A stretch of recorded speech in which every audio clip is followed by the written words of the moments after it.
द्रव्ययज्ञा स्मृतो भोग्या योगयज्ञा परे स्वाध्याये ज्ञानज्ञाश्च यत्या संसितव्रता। कठोर व्रत अंगीकार करके कुछ लोग अपनी संपत्ति का त्याग करके कुछ कठिन तपस्या द्वारा, कुछ अष्टांग योग पद्धति के अभ्यास द्वारा अथवा दिव्य ज्ञान में उन्नति करने के लिए वेदों के अध्ययन द्वारा प्रबुद्ध बनते हैं। इन यज्ञों के कई वर्ग किए जा सकते हैं। बहुत से लोग विविध प्रकार के दान पुण्य द्वारा अपनी संपत्ति का यजन करते हैं। भारत में धनाढ़ व्यापारी या राजवंशी अनेक प्रकार की धर्मार्थ संस्थानें खोल देते हैं तथा धर्मशाला, अन्य क्षेत्र, अतिथिशाला, अनाथालय तथा विद्यापीठ, अन्य देशों में भी अनेक अस्पताल, बूढ़ों के लिए आश्रम तथा गरीबों को भोजन, शिक्षा तथा चिकित्सा की सुविधाएं प्रदान करने के दातव्य संस्थान के ये तथा दान कर्म द्रव्यमय यज्ञ अन्य लोग जीवन में उन्नति करने तथा उच्च लोकों में जाने के लिए चंद्रायण या चतुर्मास जैसे विविध तप करते हैं। इन विधियों के अंतर्गत कतिपय कठोर नियमों के अधीन कठिन व्रत करने होते हैं। उदाहरणार्थ, चतुर्मास व्रत करने वाला वर्ष के 4 मासों में जुलाई से अक्टूबर तक बाल नहीं कटाता, ना ही कतिपय खाद्य पदार्थ खाता है और ना दिन में दो बार खाता है, ना निवास स्थान छोड़कर कहीं जाता है। जीवन के सुखों का ऐसा परित्याग तपों में यज्ञ कहलाता है। कुछ लोग ऐसे भी हैं जो अनेक योग पद्धति का अनुसरण करते हैं तथा पतंजलि पद्धति ब्रह्मा में तदाकार होने के लिए अथवा हठ योग का अष्टांग योग विविध विशेष सिद्धियों के लिए कुछ लोग समस्त तीर्थ स्थलों की यात्रा करते हैं। ये सारे अनुष्ठान योग एक कहलाते हैं जो भौतिक जगत में किसी सिद्ध विशेष के लिए किए जाते हैं। कुछ लोग ऐसे हैं जो विभिन्न प्रकार वैदिक साहित्य तथा उपनिषद तथा वेदांत सूत्र या सांख्य दर्शन के अध्ययन में अपना ध्यान लगाते हैं। इसे स्वाध्याय यज्ञ कहा जाता है। ये सारे योगी विभिन्न प्रकार के यज्ञों में लगे रहते हैं और उच्च जीवन की तलाश में रहते हैं, किंतु कृष्ण भावनामृत इससे पृथक है, क्योंकि यह परमेश्वर की प्रत्यक्ष सेवा है। इसे उपयुक्त किसी भी यज्ञ से प्राप्त नहीं किया जा सकता है, अपितु भगवान तथा उनके प्रमाणित भक्तों की पूजा से ही प्राप्त किया जा सकता है। फलतः कृष्ण भावनामृत दिव्य है। अपाने जुहर्ति प्राणं प्राणो पानं यथा परे प्राणापान गतिरुद्रध्वा प्राणायाम परायणा अपरे नियताहारा प्राणा प्राणेषु जुहर्ति। अन्य लोग भी जो समाधि में रहने के लिए श्वास को रोके रहते हैं, प्राणायाम वे अपान में प्राण को और प्राण में अपान को रोकने का अभ्यास करते हैं और अंत में प्राण अपान को रोककर समाधि में रहते हैं। अन्य योगी कम भोजन करके प्राण में ही आहुति देते हैं। सांस को रोकने की योग विधि प्राणायाम कहलाती है। प्रारंभ में हठ योग में के विभिन्न आसनों की सहायता से इसका अभ्यास किया जाता है। ये सारी विधियाँ इंद्रियों को बस में करने तथा आत्म साक्षात्कार की प्रगति के लिए संस्तुति की जाती हैं। इस विधि में शरीर के भीतर वायु को रोका जाता है, इससे वायु की गति की दिशा उलट सके। अपान वायु निम्नगामी अधोमुखी है और प्राणवायु उधरगामी है। प्राणायाम में योगी ने विपरीत दिशा में श्वास लेने का तब तक अभ्यास करता है जब तक दोनों वायु उदासीन होकर पूरक अर्थात सम नहीं हो जाती हैं। जब अपान वायु को प्राणवायु में अर्पित कर दिया जाता है तो इसे रेचक कहते हैं। जब प्राण तथा अपान वायु को पूर्णतः रोक दिया जाता है तो इसे कुंभक योग कहते हैं। कुंभक योगाभ्यास द्वारा मनुष्य आत्म सिद्धि के लिए जीवन अवधि बढ़ा सकता है।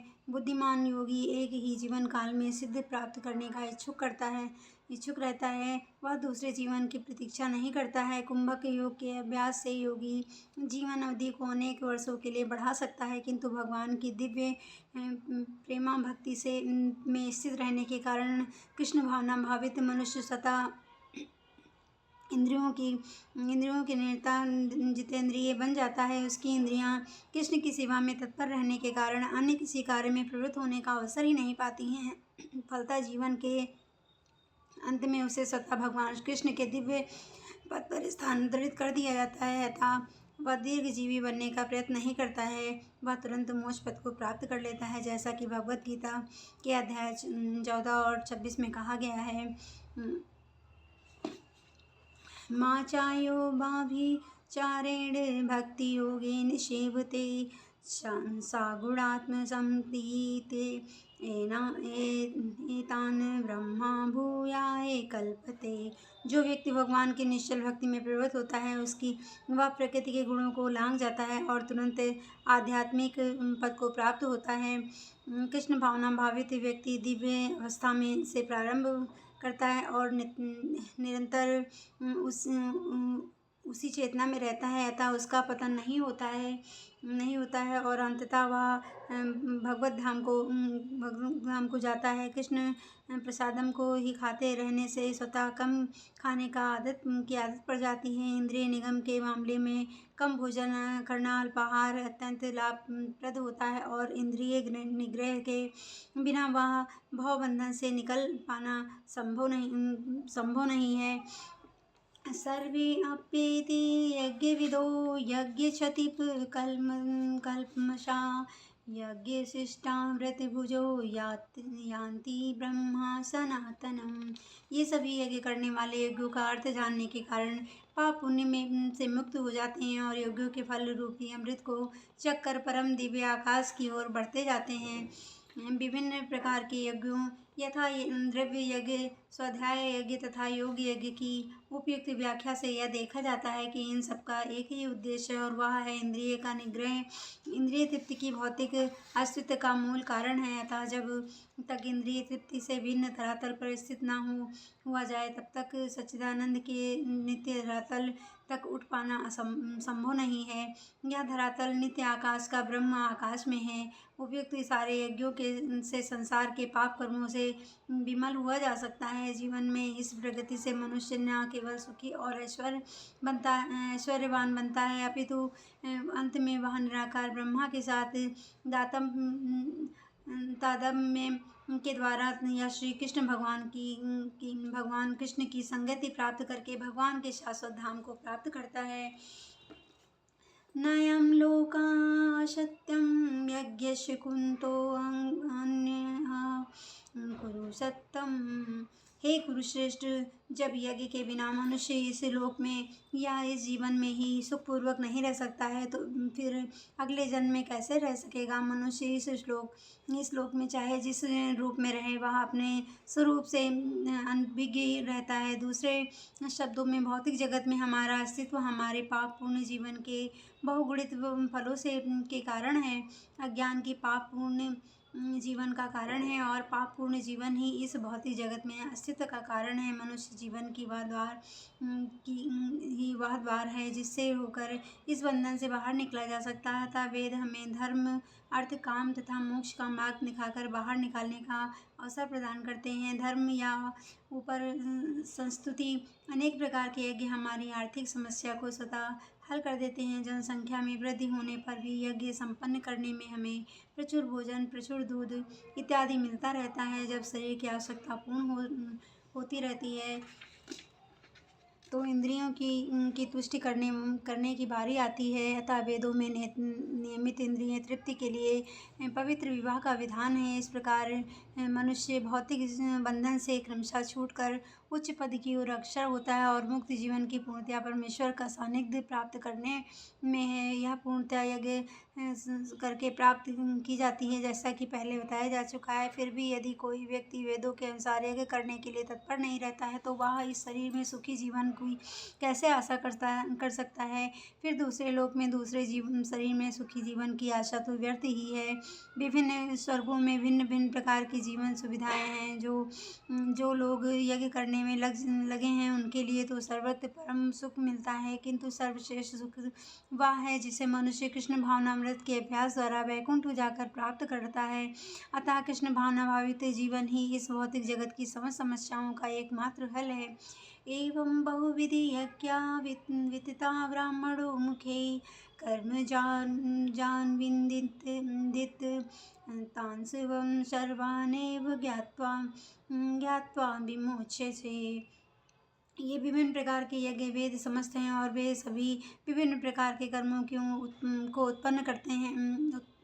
उत्पन्न है, इन्हें इस रूप में जानने पर तुम मुक्त हो जाओगे। जैसा कि हम पहले बताया जा चुका है, वेदों में कर्ता वेद के अनुसार विभिन्न प्रकार के यज्ञों का उल्लेख है। चूँकि लोग देहात्म बुद्धि में लीन है, अतः यह नहीं जानती इन यज्ञों की व्यवस्था इस प्रकार की गई है कि मनुष्य उन्हें अपने जीवन मन अथवा बुद्धि के अनुसार संपन्न कर सकें, किंतु देह से मुक्त होने के लिए ही इन सब का विधान है। इसी की पुष्टि यहाँ पर भगवान ने अपने श्रीमुख से की है। श्रेया द्रव्यम मया गर्ग ज्ञान यज्ञया परंतपा सर्वे कर्माखिलम पार्थ ज्ञाने परिसमाप्यते। हे परम तप द्रव्य यज्ञ से ज्ञान यज्ञ श्रेष्ठ है। हे पार्थ, अंतो गत्वा सारे कर्म यज्ञों का अवसान दिव्य ज्ञान में होता है। समस्त यज्ञों का यही एक प्रयोजन है कि जीव को पूर्ण ज्ञान प्राप्त हो, जिससे वह भौतिक कष्टों से छुटकारा पाकर अंत में परमेश्वर की दिव्य सेवा कर सके। तो इन सारे यज्ञों की विभिन्न क्रियाओं में रहस्य भरा है और मनुष्य को यह रहस्य जान लेना चाहिए। कभी कभी कर्ता की श्रद्धा के अनुसार यज्ञ विभिन्न रूप धारण कर लेता है। तब यज्ञ कर्ता की श्रद्धा दिव्य ज्ञान से के स्तर पर पहुँच जाती है और उसे ज्ञान रहित द्रव्य यज्ञ करने वाले से श्रेष्ठ माना जाता है, क्योंकि ज्ञान से बिना यज्ञ भौतिक स्तर पर रह जाते हैं और इनमें कोई आध्यात्मिक लाभ नहीं हो पाता है। अर्थात ज्ञान का अंत कृष्ण भावनामृत में होता है और दिव्य ज्ञान की सर्वोच्च अवस्था है। ज्ञान की उन्नति के बिना यज्ञ मात्र भौतिक कर्म बना रहता है, किंतु जब उसे दिव्य ज्ञान के स्तर पर पहुंचा दिया जाता है तो ऐसे सारे कर्म आध्यात्मिक स्तर प्राप्त कर लेते हैं। चेतना भेद के अनुसार ऐसे कर्म यज्ञ कभी कभी कर्म कांड कहलाते हैं और कभी ज्ञान कांड यज्ञ वही श्रेष्ठ है जिसका अंत ज्ञान में है। ओम नमो भगवते वासुदेवाय नमः। ओम नमो भगवते वासुदेवाय नमः। ओम नमो भगवते वासुदेवाय।